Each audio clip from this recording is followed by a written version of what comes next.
E também com você que estará acompanhando. E obrigado a todos vocês que também têm acompanhado as nossas ministrações, têm se inscrito no YouTube também. Deus abençoe a sua vida grandemente em nome de Jesus, amém? Hoje eu quero compartilhar uma palavra com vocês, está em Jeremias. E muitas vezes nós usamos essas ministrações em cima do livro de Jeremias e muitas vezes as pessoas ministram o capítulo 1, quando Jeremias ele se sente incapaz, muito pequeno diante da dificuldade de anunciar o nome de Deus, falar em nome de Deus. Falar em nome de Deus é uma responsabilidade muito grande e o profeta entende essa responsabilidade. E nós vemos que ele diz o quê? Eu sou pequeno, sou como uma criança, não sei falar direito, até os homens eu temo. Então, Jeremias ele olhava a condição dele de pequenez diante da grande responsabilidade que ele recebeu. Então, às vezes nós não temos essa noção, mas todos nós recebemos uma grande responsabilidade. Não importa se você tem o ofício de profeta, mas anunciar o nome de Deus, falar em nome de Deus, pregar a palavra de Deus é algo de muita responsabilidade e quando olhamos para nós vemos incapacidade de exercer tal função.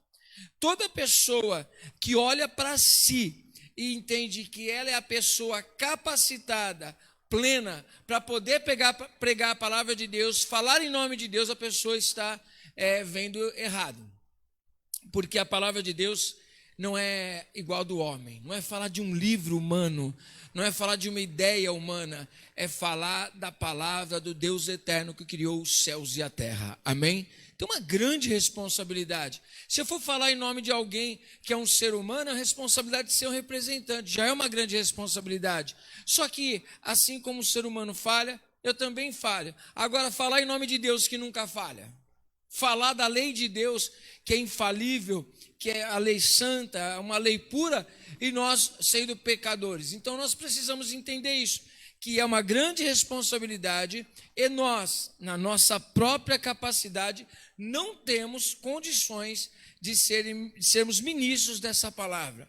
Mas interessante que Deus decidiu falar às pessoas, comunicar a sua palavra. E Deus poderia usar anjos, Deus poderia usar qualquer outro meio, mas Deus desejou usar pessoas. Amém? Deus desejou usar você como canal, como boca dele nessa nação. Deus decidiu se manifestar às pessoas através de cada um de nós. Deus poderia fazer de diversas maneiras, mas ele decidiu, através de você, através de mim, se manifestar nessa terra. Amém?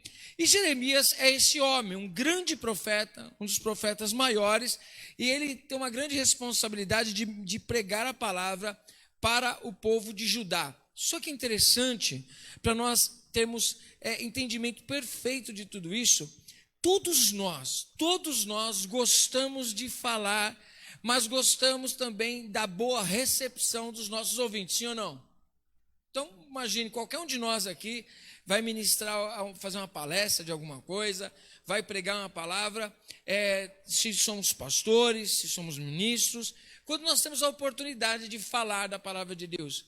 É lógico que automaticamente a gente espera o quê? Que as pessoas recebam bem essa palavra. Não é muito ruim quando você vai falar uma coisa que ninguém quer ouvir? Sim ou não? Já foi alguma vez em algum lugar que a pessoa está falando uma coisa que você não quer ouvir? Não é ruim? Você não fica incomodado? Eu não queria ouvir isso, eu quero ir embora. E às vezes as pessoas também estão assim na igreja. Imagine você ter uma palavra que Deus manda através de você para entregar para as pessoas. E sempre que as pessoas querem receber uma palavra de um profeta, já pensam logo que a palavra vai ser o quê? De vitória, que vai dar tudo certo. Gente, se às vezes trazendo palavra de vitória, às vezes é difícil as pessoas estarem firmes para ouvir, imagine sabendo que um profeta vai vir trazer uma palavra, e sempre a palavra que ele traz é uma palavra que é de juízo, é de luta, é de cobrança de Deus sobre a vida dos seus ouvintes. Imagine então, a palavra de Deus nos mostra no livro de Jeremias que o que o profeta vem falar para o povo não é nada fácil.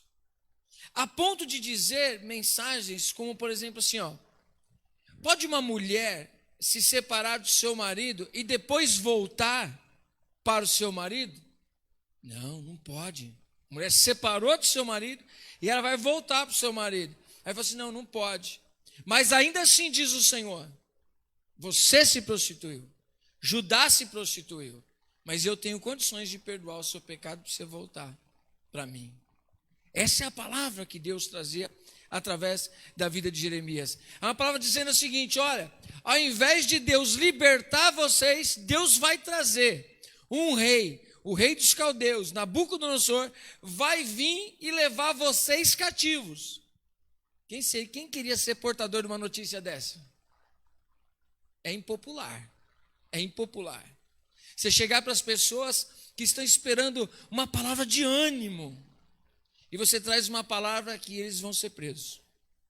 Eles vão ser levados cativos e ainda denuncia. Vocês vão ser levados cativos, só que tem um motivo pelo qual vocês vão ser levados cativos. Por causa da prostituição espiritual de vocês.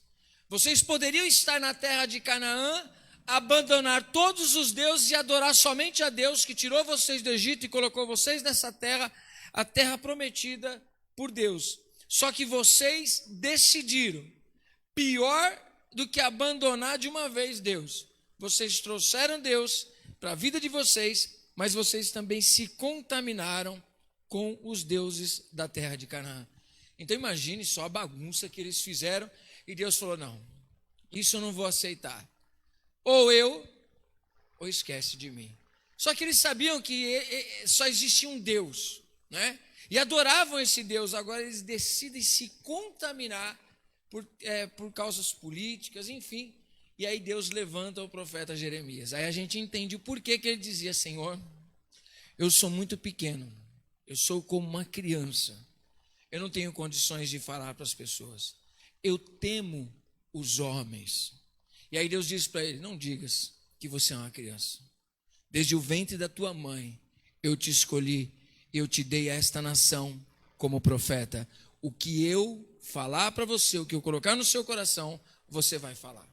E é interessante que Jeremias no capítulo 20, ele tem uma oração falando com Deus, que ele começa a clamar e dizer assim, Senhor, e ele está sofrendo perseguição.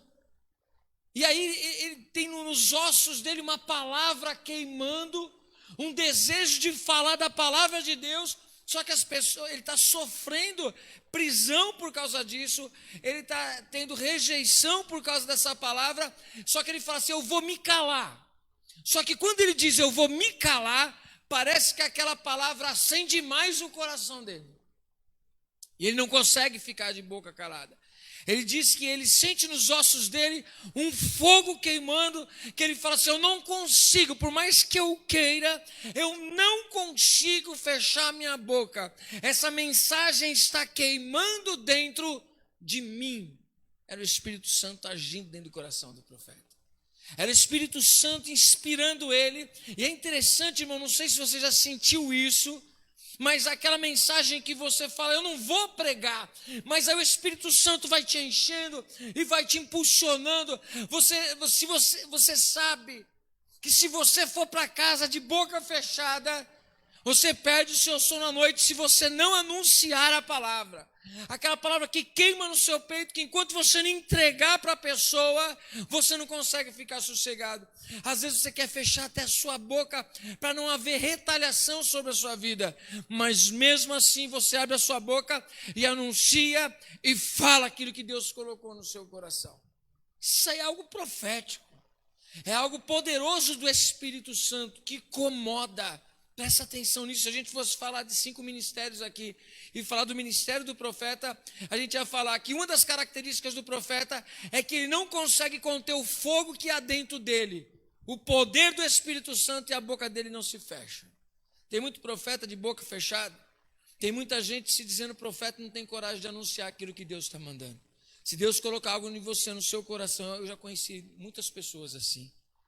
Pessoas que era muito interessante, a gente se reunia assim para orar, e enquanto a pessoa não entregava aquela mensagem, Deus queimava dentro dela aquele desejo. Quando ela entregava a mensagem, parece que ela tirou um caminhão de areia das costas dela. Não sei se você já sentiu isso, mas isso é algo profético, é a ação do Espírito Santo na nossa vida. É interessante que o pregador também, quando ele vai pregar a palavra, ele se preocupa com o que as pessoas vão ouvir. Ele se preocupa com a aceitação. Todos nós nos preocupamos com a aceitação. É a nossa imagem, é a palavra que nós falamos. Será que as pessoas querem ouvir, ainda que elas precisem ouvir? Às vezes nós sabemos que elas não querem ouvir. Às vezes nós não temos na escola várias matérias, faz muito tempo isso daí comigo, né? Então não sei como funciona hoje, mas existiam aquelas aulas que a gente queria evitar. São várias aulas, por exemplo, naquela noite é aula de português, inglês e matemática. Aí você fala, nossa, português vai, matemática vai, mas agora inglês não vai. Ah, não, nossa, filosofia, estou fugindo. Fugir daquela aula. Ou aquele dia que você fala assim, meu Deus do céu, eu não queria assistir a aula daquele professor, mas eu vou ter que assistir. Por quê? Porque senão eu vou repetir de ano. Mas não assiste com vontade, assiste com má vontade. Não é um peso, sim ou não? É um peso muito grande. Assim era a nação que o profeta encontrava para anunciar a palavra. Eu fico me imaginando na condição deles. Não somente dele, como Isaías, em Isaías 53, ele chega a perguntar, quem creu na nossa pregação? A quem se manifestou o braço do Senhor? Porque, como Jesus disse, muitos profetas profetizaram antes de vocês e não viram isso acontecer. E hoje vocês colhem de algo que alguém fez no passado. Hoje nós colhemos uma igreja, nós colhemos essa palavra, esse evangelho, através de muito sangue derramado. Hoje você se beneficia do sacrifício de muita gente. Quem está entendendo? Só que muitas vezes não paramos para pensar nisso. Pessoas deram as suas vidas para que esse evangelho chegasse até a gente. Para que essa Bíblia fosse escrita, muitas pessoas passaram por muitas lutas, pessoas perderam suas vidas para que isso chegasse até a nós. Será que nós temos realmente valorizado isso?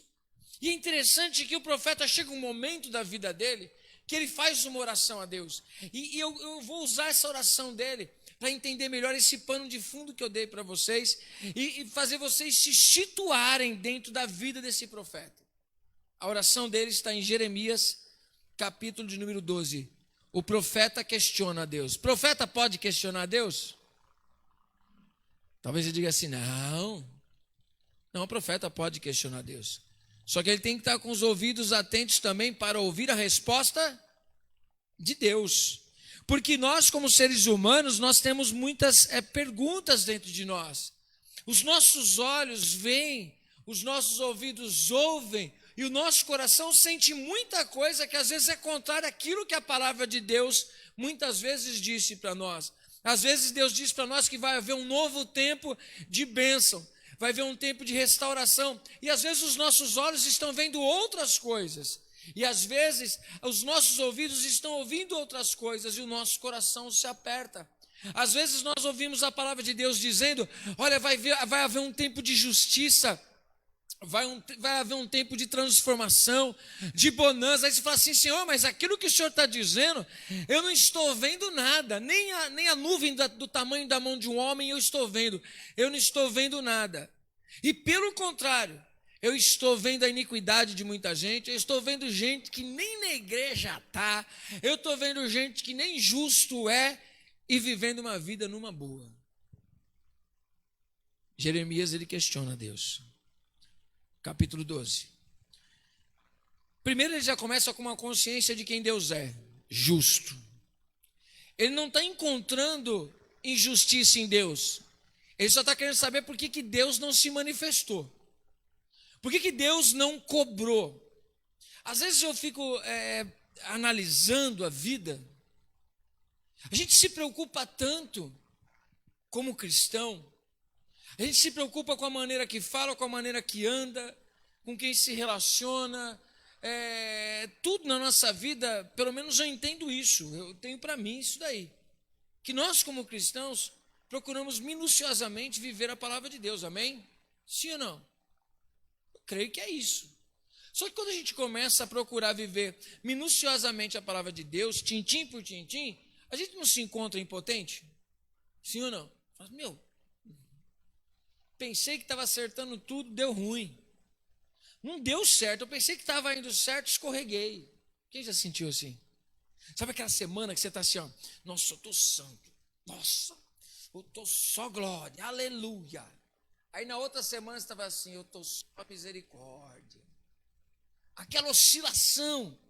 Ora você acha que você está bombando, você fala assim, ó, Jesus me leva para o céu hoje, que hoje eu estou alinhado. Na outra semana você falhou. Só aqueles dias que você acorda assim, família, e fala assim, nossa, hoje eu estou para derrubar gigante. Aí no outro dia você fala assim, não posso ver formiga que ela me derruba. Aquela oscilação, né? Você fala, meu Deus do céu, que agonia. Às vezes a gente olha para nós, isso a gente olhando várias situações fora, externas.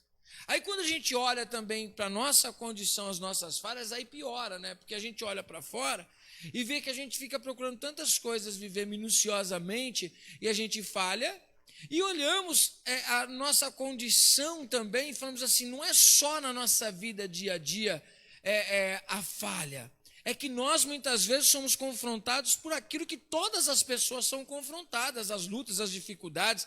Essa questão toda que a gente enfrenta da dificuldade do coronavírus, você liga lá a televisão, você vai assistir reportagens e aquela oscilação de coisas que você fala assim, nossa, não podia ter feito isso, não podia ter feito aquilo, agora o pessoal quer fazer uma coisa que deveria ter feito antes, porque parece, eu dando aqui a minha opinião, parece que fizeram tudo a coisa ao contrário, né? Ao invés de começar desse jeito, eles finalizaram desse jeito. Deveria ter feito ao contrário as coisas. Mas assim, são autoridades, decidem as coisas, impõem e a gente vai se adequando a tudo isso. Não era para a gente ter feito ao contrário? Conseguir, com esse isolamento, com esse cuidado desde o começo, sem parar nada, agora mas abriram as pessoas já mortas. Abriram muitos lugares com pessoas que já não têm mais condição financeira de abrir o seu restaurante. E agora, vai abrir o quê? Deveria ter feito isso ao contrário enquanto dava tempo. Então inverteram tudo, aí você vê tudo isso acontecendo, e você vê por outro lado pessoas que não estão nem aí, não estão esquentando a cabeça com nada. Aí você fala, meu Deus do céu. Tem gente que você andando na rua, vivendo no dia a dia, não é só a questão que nós estamos enfrentando de Covid, não. A vida. Parece que a vida é normal, é de boa, é sossegada, é menos peso, é tranquilo. E as coisas vão fluindo normalmente na vida delas. Aí a gente se pergunta muitas vezes, fala, meu Deus do céu, faz meio que oração de Asaf, que trabalho dá para a gente servir ao Senhor e se guarda-se do pecado, procura ser justo e fazer o que é certo e tal, mas a gente olha o ímpio vai prevalecendo, as coisas vão acontecendo tudo normal, as pessoas vão curtindo a vida normalmente. Quem já parou para pensar nessas coisas que eu estou dizendo aqui? Já parou para analisar isso? O profeta, ele olha nessa oração, era um pouquinho diferente da de Asaf, mas ele primeiro já começa dizendo assim, eu sei que o Senhor é justo, está tudo certo. Mas tem uma coisa que eu não estou conseguindo entender, Senhor. E isso está me cansando. Por que o Senhor não aplica a justiça na vida das pessoas que estão vivendo, tipo, não estou nem aí? Por que, Senhor? Olha só a oração dele. Justo és, Senhor. É Jeremias 12, versículo 1. Ainda quando eu pleiteio contigo, ou seja, estou entrando numa discussão. Gente, o profeta, ele tem tanta intimidade com Deus, um profeta de verdade, ele tem tanta intimidade com Deus, que ele entra em juízo com Deus. Imagina um negócio desse, fala, Deus, vem que eu quero trocar ideia com você. Eu quero falar um negócio que incomoda o meu coração, liberdade, acesso ao coração de Deus. E ele diz o seguinte, olha, justo és, ó Senhor, ainda quando eu pleiteio contigo, contudo pleitearei a minha causa diante de ti. Por que prospera o caminho dos ímpios? Por que vivem em paz todos os que procedem aleivosamente? Plantaste-os e eles se arraigaram. Dão também fruto, medram, mas dão também fruto. Chegado estás à sua boca, porém longe do seu coração. Ou seja, pessoas que até falam, mas no coração nada de Deus. Mas tu, ó Senhor, me conhece. Tu me vês e provas o meu coração para contigo. O profeta está dizendo, eu sou sincero. Eu não estou vivendo enganosamente, eu sou o contrário deles. O meu coração é sincero contigo. Tira-os como as ovelhas para o matadouro e separa-os para o dia da matança. Até quando lamentará a terra e se secará a erva de todo o campo? Por causa da maldade dos que nela habitam, perecem os animais e as aves, porquanto disseram, ele não verá o nosso fim. O que ele está dizendo aqui?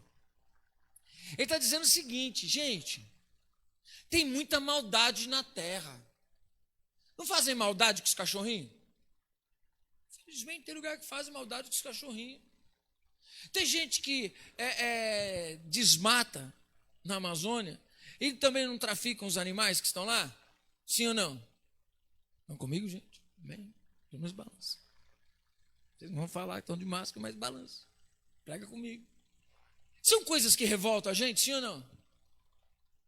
Aquelas brigas dos animais, briga de pitbull, rinha de galo.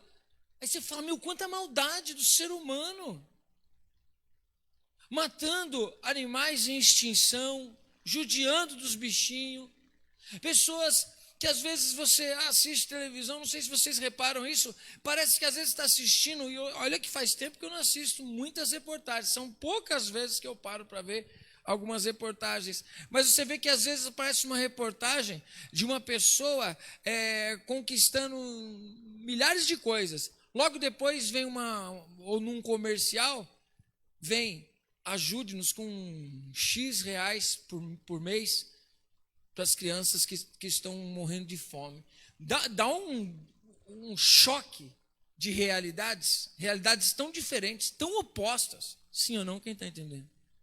Você olhar, quando a gente vai vivendo nossa vida e olhando só aqui no nosso lado, né, Alexandre? A gente vai olhando só a nossa vida aqui, parece que a gente tem as nossas lutas. E até mesmo, a gente estava comentando esses dias, né? A gente passa por determinados lugares, a gente passa nas avenidas centrais. A gente fala, nossa, aqui o lugar aqui é um lugar carente. Só que quando você começa a entrar nas ruas do lado dessa avenida central, você começa a ver situações que você fala, meu Deus do céu, às vezes tem pessoas que não têm condições de fazer o isolamento social dentro de casa.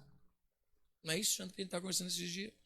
Trabalhando com isso, ele estava testemunhando isso, falou assim, dá dor no coração, difícil uma pessoa conseguir fazer esse isolamento social, porque é uma desigualdade social muito grande. Quanta preocupação com essas pessoas que tiveram que mandar embora da sua empresa por causa dessa questão toda, essa dificuldade que o mundo está passando com essa pandemia, 400, 500 funcionários de uma vez só. Aí você fala, meu Deus, outras pessoas que rebolaram para lá e para cá para tentar melhorar a situação, pagaram metade do salário, aí voltaram aos poucos e assim vai indo cada um de um jeito. Aí as pessoas muitas vezes já ouvi gente falar, e essa é a oração do profeta, já não deu não, Deus? Já não deu para dar um fim disso daí não? Já não chegou a hora de tipo assim, para o mundo que eu quero descer? Quem já pensou isso? Quem já viu isso? Para o mundo, que eu já quero descer, assim. Estou cansado. Deixa eu ler aqui um outro capítulo, para a gente caminhar nesse daí, que é o capítulo de número 20.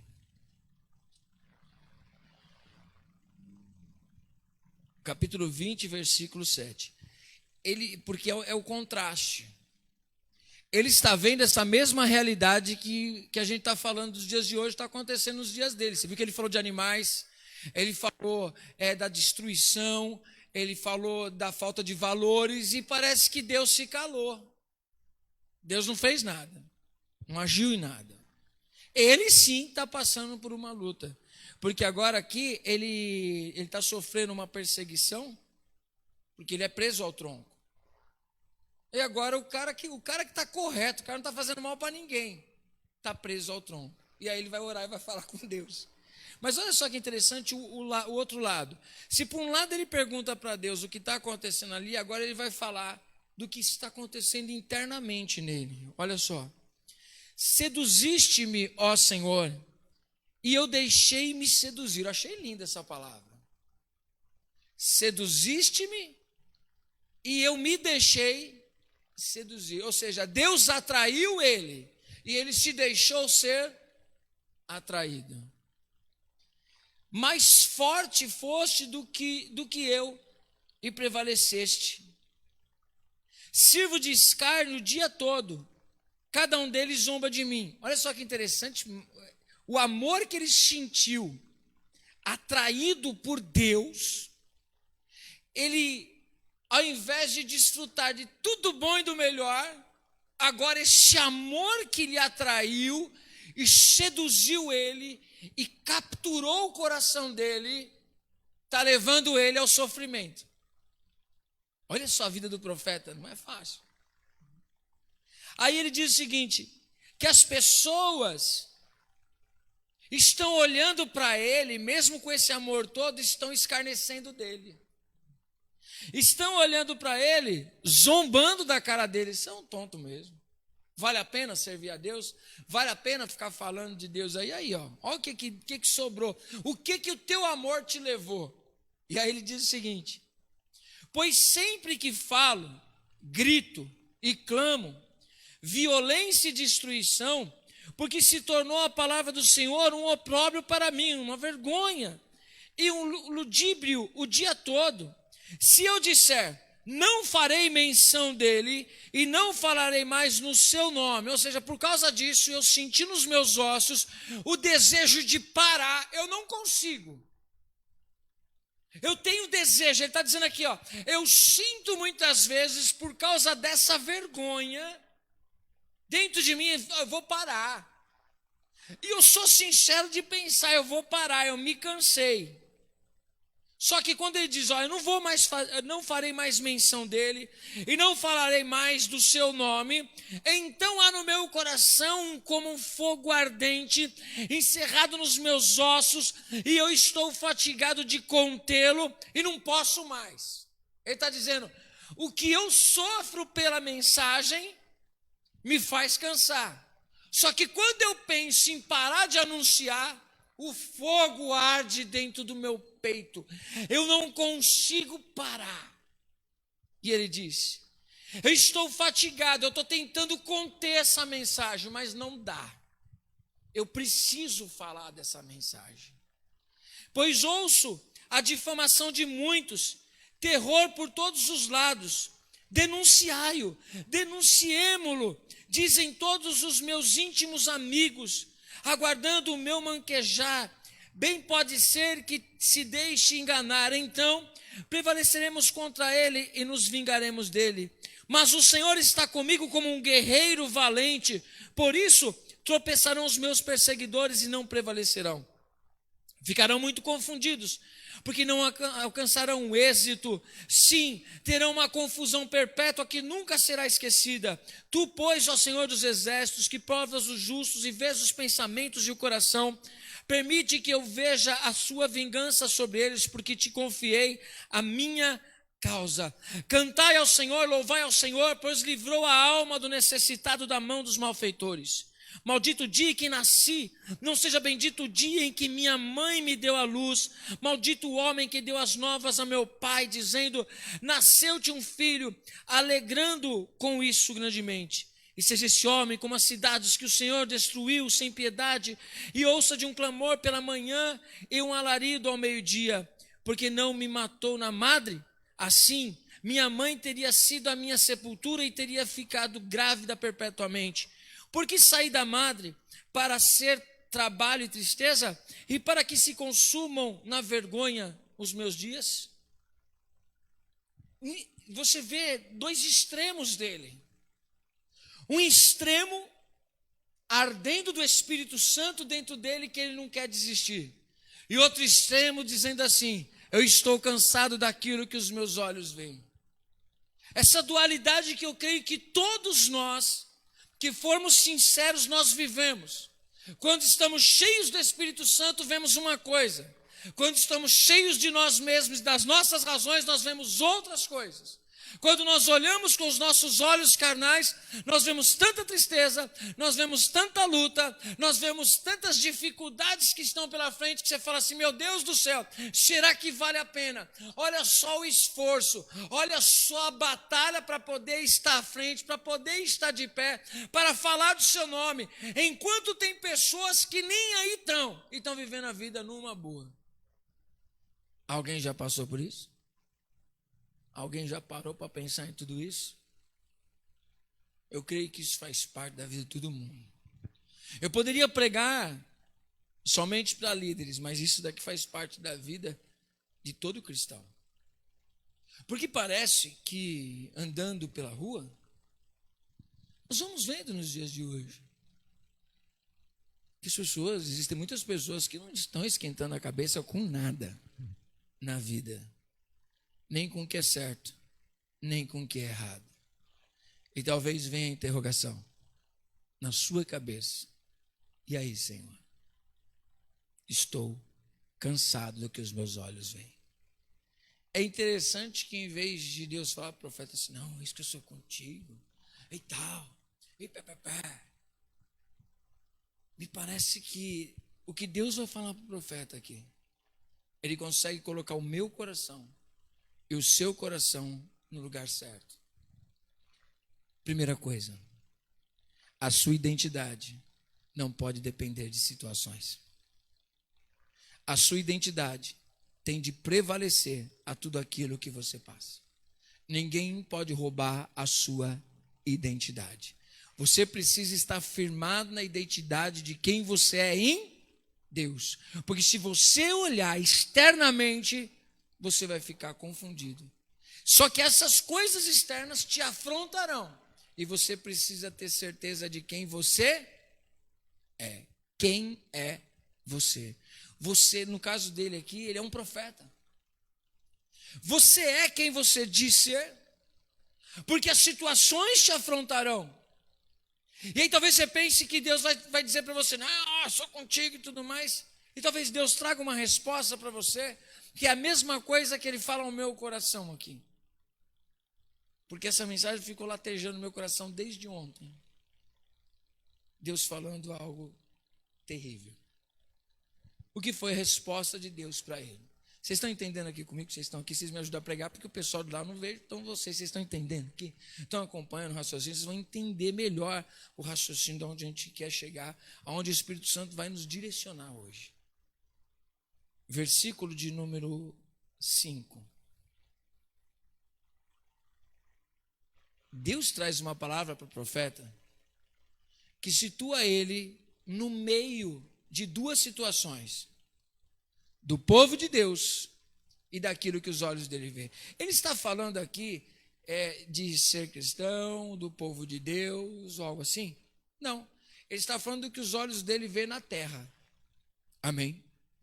Só que Deus vai trazer uma resposta para ele que eu falo assim, meu Deus do céu, a gente tem que ter certeza da nossa identidade. Presta atenção. Versículo 9 diz, se te cansas correndo com homens que vão a pé, então como poderás competir com cavalos? Se foges numa terra de paz, como has de fazer na soberba do Jordão? Pois até os teus irmãos e a casa de teu pai, eles mesmos se houveram aleivosamente contigo, traiçoeiramente, eles mesmos chamam após ti com altas vozes. Não confie neles, ainda que te digam coisas boas. Meu Deus do céu. O profeta ficou entre o mundo e o povo de Deus. O profeta ficou na seguinte situação: eu estou vendo um caos na humanidade, talvez no meio do meu povo há esperança. E Deus diz, não confie no povo que você está. Olha o que eu estou te dizendo. Se você está se cansando com o que os teus olhos estão vendo no ser humano, pior vai ser o que você tem que enfrentar.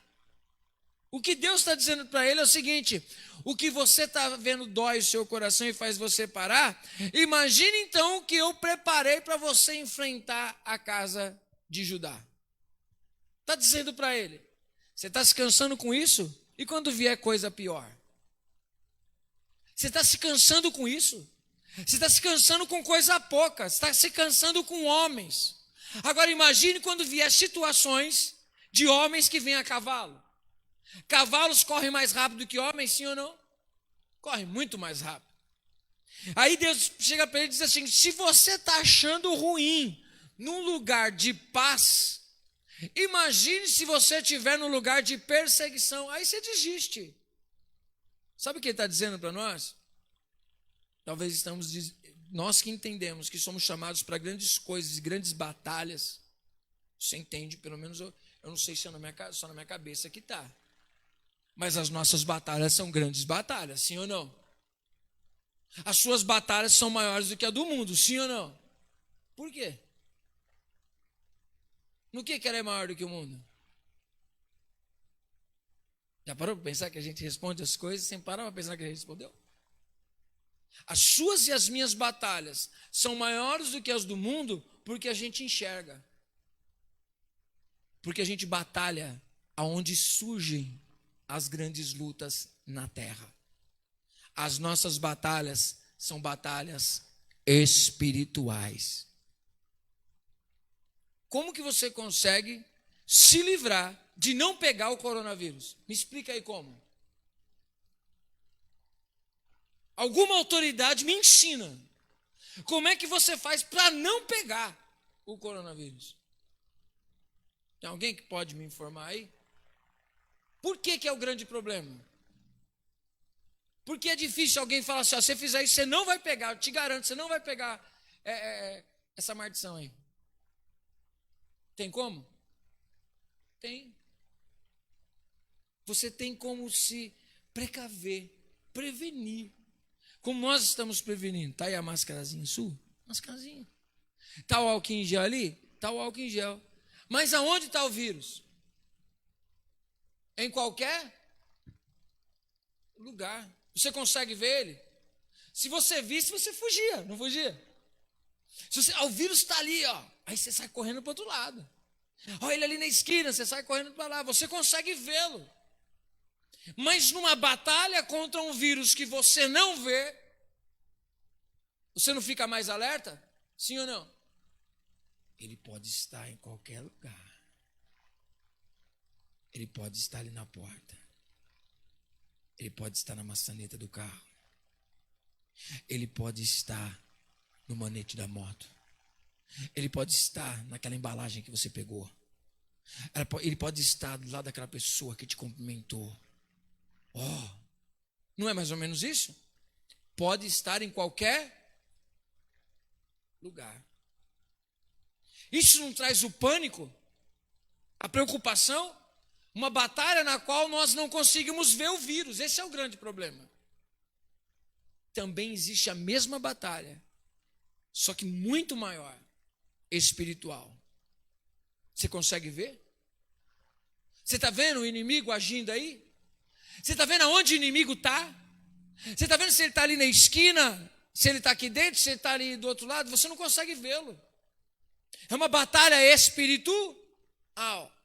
Não devemos então também nos engajar nessa batalha da mesma maneira, com a mesma preocupação, falando assim, Senhor, eu não sei onde o inimigo vai estar, mas eu vou ficar sempre vigiando.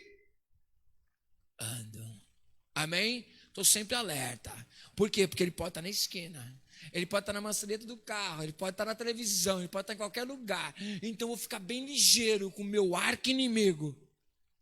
Quem é o nosso inimigo? Toda a hoste da maldade.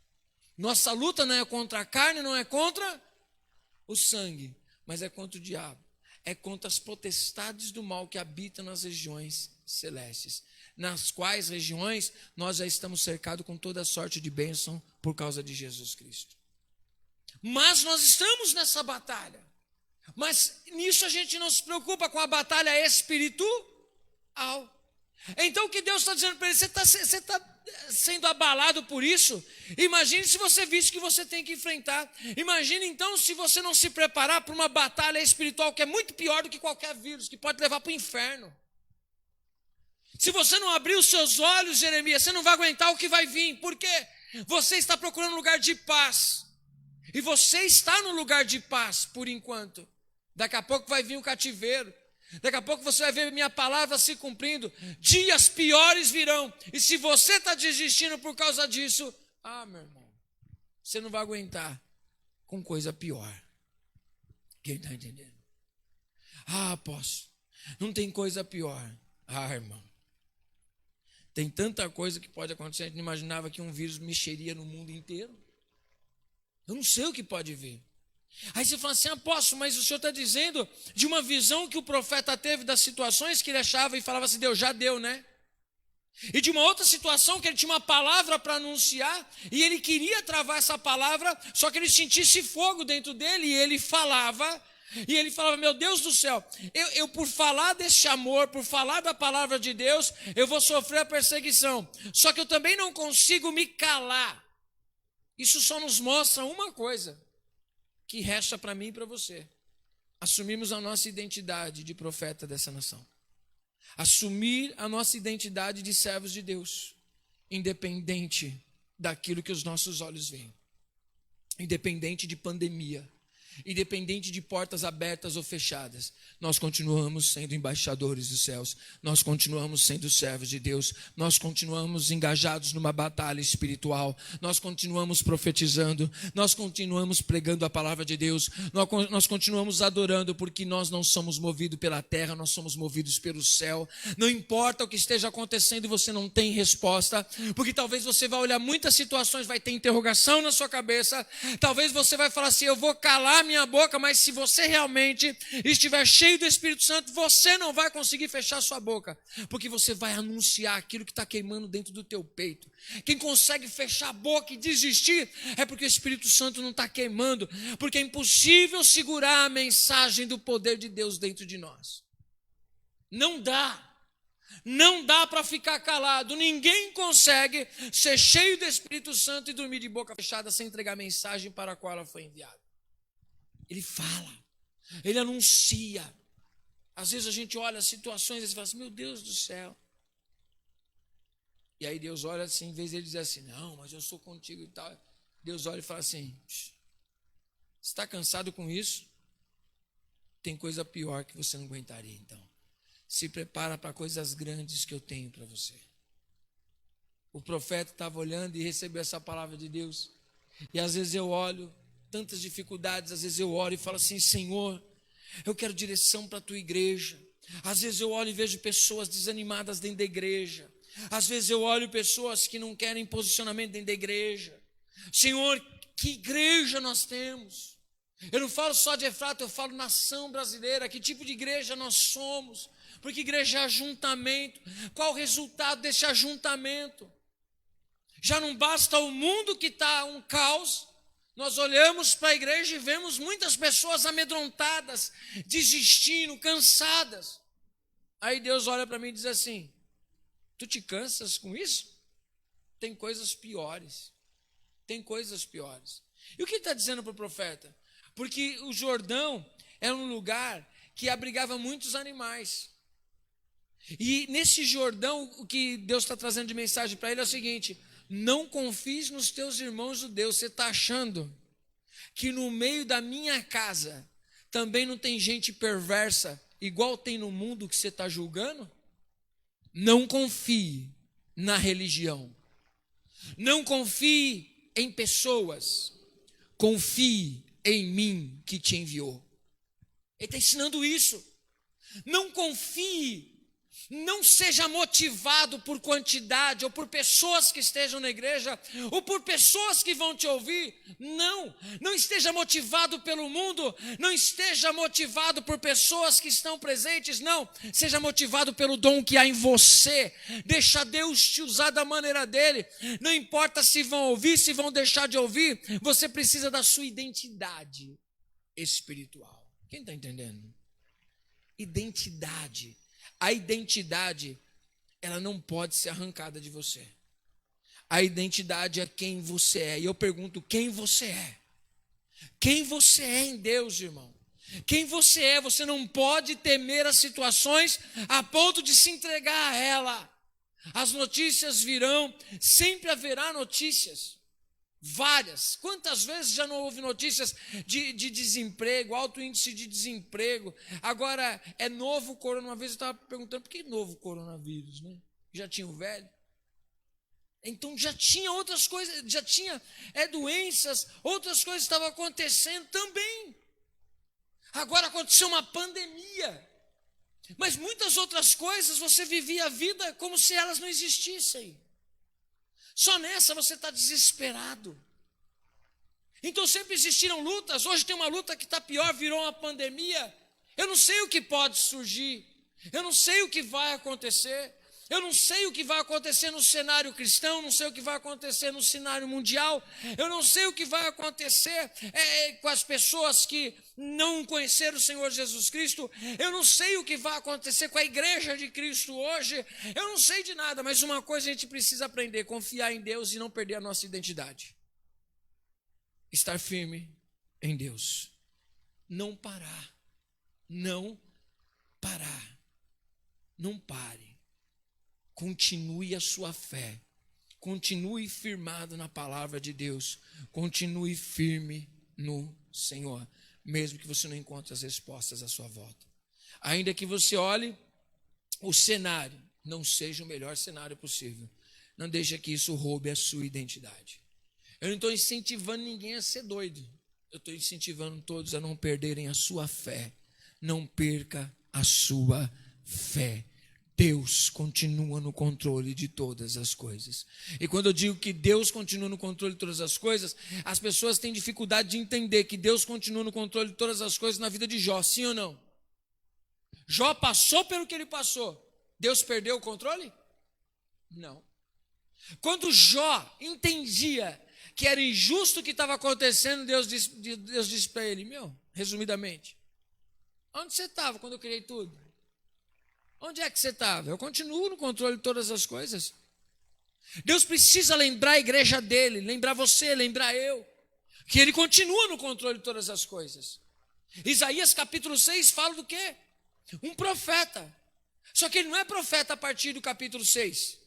Ele é profeta desde o capítulo 1. No capítulo número 5 de Isaías, ele traz uma palavra profética para a nação de Israel, dizendo sobre a videira infértil. Que foi feito tudo o que tinha que ser feito.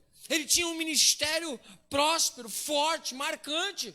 Só que em Isaías capítulo número 6, mostra um sinal na vida dele que ele teve um reavivamento. Mas o que aconteceu na vida do profeta? No capítulo 6, começa relatando o quê? No ano em que morreu o rei Uzias, eu vi o Senhor sobre um alto e sublime trono. É mais ou menos ele dizendo, no ano da morte de um rei importante para mim e para a nação, num cenário de caos, num cenário de morte, Deus me mostrou que Ele está no controle de todas as coisas. Como que foi isso? Eu vi o Senhor sentado. Alguém que fica sentado é alguém que está no controle de todas as coisas. Vê o fogo comendo e ele continua sentado. Tem que ter controle ou não? Ele não olhou e viu Deus desesperado no céu, sem saber o que fazer. Não! Tudo está no controle de Deus. Tudo está no controle de Deus. Aí Isaías olha e fala assim, vou morrer. Aí vem o serafim, vai lá, toca, pega a brasa do altar, toca na boca do profeta, tira a iniquidade dele, porque ele assumiu a condição dele. Todo encontro com Deus traz transformação na gente, faz a gente enxergar quem a gente é. Não é aquele negócio de enxergar uma pessoa, personagem que a gente não é. A gente enxerga a nossa condição de pecador, enxerga a condição das pessoas diante de Deus também, povo de puros lábios, e nós também na mesma condição das pessoas, mas a iniquidade é tirada. Aí Deus pergunta, e agora? A quem eu enviarei e a quem há de ir por nós? Aí o profeta fala assim, eu já estou restaurado, a minha iniquidade foi tirada, agora eu vou assumir aquilo que é o meu chamado. Eu sou profeta, eu vou anunciar o teu nome, envia-me a mim. E Deus enviou ele. Depois ele foi cerrado ao meio, mas Deus enviou ele. Profetas que tinham uma voz profética para trazer o céu para a terra, não significa que eles iriam ser bem aceitos. Então, se você gosta de ser motivado por popularidade e por grandes seguidores, você desiste no meio do caminho. Deus está dizendo, não confie. Não confie em aplausos. Não confie. Seja uma pessoa firmada em quem eu te chamei para ser. Você precisa estar firmado em quem Deus te chamou para ser. Nossa, apóstolo, mas nessa noite não me aplaudiram. Mas eu não estava buscando os aplausos. Eu só estava cumprindo o meu chamado. Ah, apóstolo, eu preguei hoje, tinha pouquinha gente. Mas não fui chamado para pregar para multidões. Me chamaram para pregar a palavra de Deus. Ah, apóstolo, mas só fica preso na igreja. Então sai para fora. Quando você olhar as pessoas vivendo a vida como se nada tivesse acontecendo, como se Deus não tivesse nada a ver com nada, e Deus permitiu que a gente viva o que quiser, e é um peso muito grande você estar posicionado, também retorne a sua mente. Não mire a sua vida pela vida das pessoas, mire a sua vida por aquilo que Deus te chamou. Não fique olhando as pessoas dizendo, não vale a pena. Vale a pena. E se você tiver um fogo que queima dentro de você, você vai descobrir, porque o Espírito Santo vai guiar o teu coração e mostrar que vale a pena. Vale a pena ser fiel, vale a pena pagar o preço de estar na presença do Senhor. Quem está entendendo? Não desanime. Você precisa estar focado no seu chamado. É isso que Deus deixa para o profeta e eu tomo para o meu coração também. Isso é palavra para pastor, é palavra para todo mundo. Esteja firmado em quem você é em Deus. Foi isso que ele disse para Jeremias. Jeremias, você está se cansando com coisa pouca, tem coisa mais forte. Porque imagine só, se Jeremias via isso tudo na vida das pessoas, imagine olhar na religião, imagine olhar nos sacerdotes, imagine olhar para dentro de Jerusalém. Por quê? Porque ele profetizou para Judá. Judá era o lugar onde existia o quê? O templo. Tinha sacerdotes, tinha adoração, tinha tudo lá. Só que Deus não estava mais dentro do templo. Imagine isso. Imagine a condição do profeta, onde ele vê um cenário bom para ele, gente. Se ele olha para o mundo, ele vê pessoas perdidas. Se ele olha para os seus patrícios e para o templo, ele vê que estão tudo corrompido. Para onde ele vai olhar? Para Deus.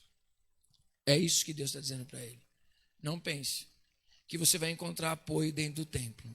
Não pense que você vai encontrar em Jerusalém um povo para você se apoiar. Não confie neles, porque eles vão querer ganhar o teu coração, mas até mesmo eles estão corrompidos. Estava corrompida tanto a sociedade como a sociedade religiosa. O profeta não tinha onde se apoiar. A mesma coisa nós estamos vivendo hoje. Não se apoie em homens. Não se apoie em líderes. Não se apoie no mundo. A sua confiança esteja em Deus. Esteja firmado em Deus, em quem você é, no teu chamado. Não deixa ninguém roubar isso de você. Nem que você não seja popular. Esteja firmado no teu chamado em Deus. Não busque nada mais do que o centro da vontade de Deus. Não busque nada mais do que ser aquilo que Deus te chamou para ser. Não se preocupe, irmão. Ninguém vai ter poder sobre a sua vida se não for a partir de Deus. Deus é que permite todas as coisas. Ah, mas o Satanás... Irmão, só existem duas coisas. Preste atenção no que eu vou dizer. Satanás, ele só pode agir na sua vida ou com a permissão de Deus ou com sua permissão. Está dando para entender? Satanás só pode agir na sua vida ou com a permissão de Deus ou com a sua permissão. Topa permitir? Como que a gente permite, após? Só dando legalidade. Aí ele encontra a brecha e entra. E se Deus quiser, algum propósito tem. Você pode ver que na vida de Jó, Deus permitiu. Satanás foi até onde? Até onde ele queria? Não. É até onde Deus permitiu. Então, não se preocupe com Satanás. Se preocupe em estar posicionado com Deus. Se preocupe em estar posicionado com Deus. Porque se você estiver com a sua vida em santidade, com todas as portas fechadas, alinhado com Deus, a autoridade está sobre a sua vida. Apóstolo, e eu e Deus? Deus, Ele te ama e Ele cuida de você. Se alguma coisa o inimigo vier agir, é para a glória de Deus. O inimigo não vai entender, mas será para a glória de Deus. Porque o inimigo pensava, entenda a história de Jó dessa maneira. Não fica olhando o tadinho do Jó, veja a mão poderosa de Deus. A poderosa mão que restaura, que fortalece e que trata o ser humano. Fica olhando, tadinho do Jó, tadinho do Jó. Não, não. Olhe o Deus que restaura, o Deus que continua no controle de todas as coisas. Porque diz a palavra de Deus que quando Satanás tocou, pelas 2 vezes que ele chegou para tocar na vida de Jó, foi com a permissão de Deus e teve limitação. Então Satanás entendia o quê? Que a acusação dele diante de Deus teria causa. Ele não teve. Imagine só isso. Quando Satanás se apresenta para Deus, quem é que levanta a vida de Jó? Satanás? Não, é Deus. Fala assim, aí, você viu? Está dando rolê na terra? Você viu lá meu servo Jó? Aí Satanás fala assim, opa, agora eu vou dar um jeito de acusar ele. Fala assim, eu vi. Viu como ele é íntegro, assim. Aí, e interessante que Satanás diz, verdade, o cara não é tudo isso. Mas é porque o senhor compra. Aí fala assim, então você não acredita que ele me adora de verdade? Não, não adora de verdade. Então permita que eu toque lá. Vai, toca ali os bens e tal, não sei o quê. Só não toca na vida dele. Tá bom. Aí ele vai. Aí ele volta, aí Deus de novo. Não foi Satanás que falou assim, nossa, eu vou dar um jeito de acusar ele. Não, Deus que disse assim, e aí, você viu meu servo Jó? Viu, ele foi fiel. Mesmo que você tocou nas finanças, tocou nos filhos, olha, mas também, ele sabe que o senhor pode restituir tudo. Deixa eu tocar na vida dele, que eu tocando na vida dele, aí ele vai te negar. Olho por olho, dente por dente, já era, acabou. Um pedaço de pão ele vai negar. Aí ele falou assim, então tá bom. Só que não tira a vida dele. Ponto. Quem tem poder sobre a vida e a morte? Deus. Sua vida está na mão de quem? De Deus. É Ele que tem o poder da vida e da morte. Ninguém te tira das mãos de Deus. Eu te tenho gravado nas minhas mãos, é o que a palavra de Deus diz. Você e eu, nós estamos nas mãos de Deus. Ninguém toma, ninguém arrebata as ovelhas do Senhor. Aí diz a palavra que aí Satanás depois se apresenta em algum momento para Deus, fala assim, agora, não. Agora chegou o momento de Deus e Jó. E aí Deus trata a vida de Jó para depois restaurar. Ou seja, Satanás não entendia, mas Deus tinha um propósito. Porque tudo aquilo que Deus permite, Ele permite com propósito. Sua vida está nas mãos de Deus, irmão. Está dando para você descansar? Estou te mostrando verdades da palavra de Deus para você descansar em Deus. Deus está no controle de todas as coisas. Você crê nisso? Então não tema, porque Ele é o teu Deus. Apóstolo, o que eu vou fazer? Fica firme no teu chamado. Se é profeta, seja profeta. Se é apóstolo, seja apóstolo. No demais, Deus vai fazer o que Ele quiser. Eu medito na palavra do Senhor e falo, Senhor, eu quero estar firme. Eu tenho buscado muito a Deus. Falo, Senhor, eu quero fazer a sua vontade. Eu quero ser aquilo que o Senhor preparou para mim ser. Eu não quero olhar à direita nem à esquerda. Eu quero estar firme. Eu quero estar firme, Senhor. Eu vejo isso, eu vejo aquilo. E o meu coração teme. O meu coração é muito parecido com o de Jeremias. Eu temo, eu olho. O cenário não é legal, Senhor. E Deus diz, não temas. Fica firme no teu chamado.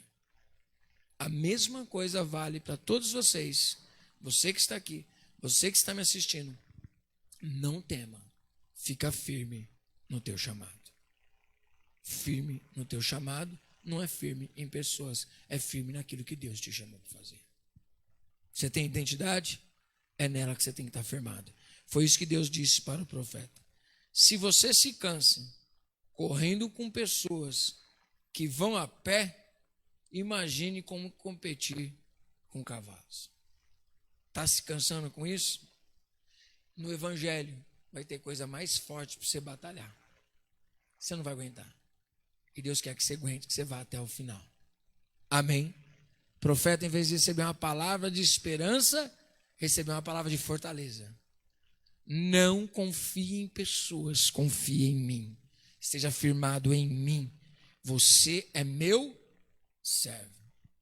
Apóstolo, mas como que a gente consegue ser isso? Sendo uma criança. Como assim, apóstolo? Só para a gente fechar, olha como Jeremias se via.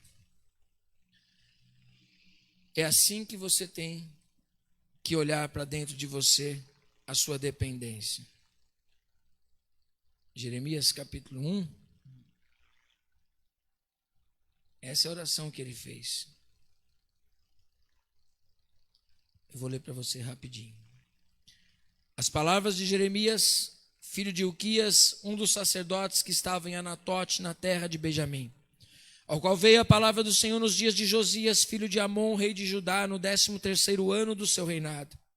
Ele veio também nos dias de Joaquim, filho de Josias, rei de Judá, até o fim do ano 10º de Zedequias, filho de Josias, rei de Judá, até que Jerusalém foi levada em cativeiro no 5º mês.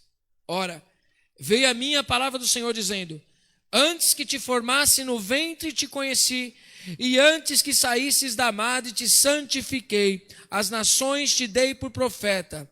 Então disse eu: ah, Senhor Deus, eis que não sei falar, porque sou apenas um menino. Mas o Senhor lhe respondeu: não digas, eu sou um menino, porque a todos a quem eu te enviar irás, e tudo quanto te mandar, tu dirás.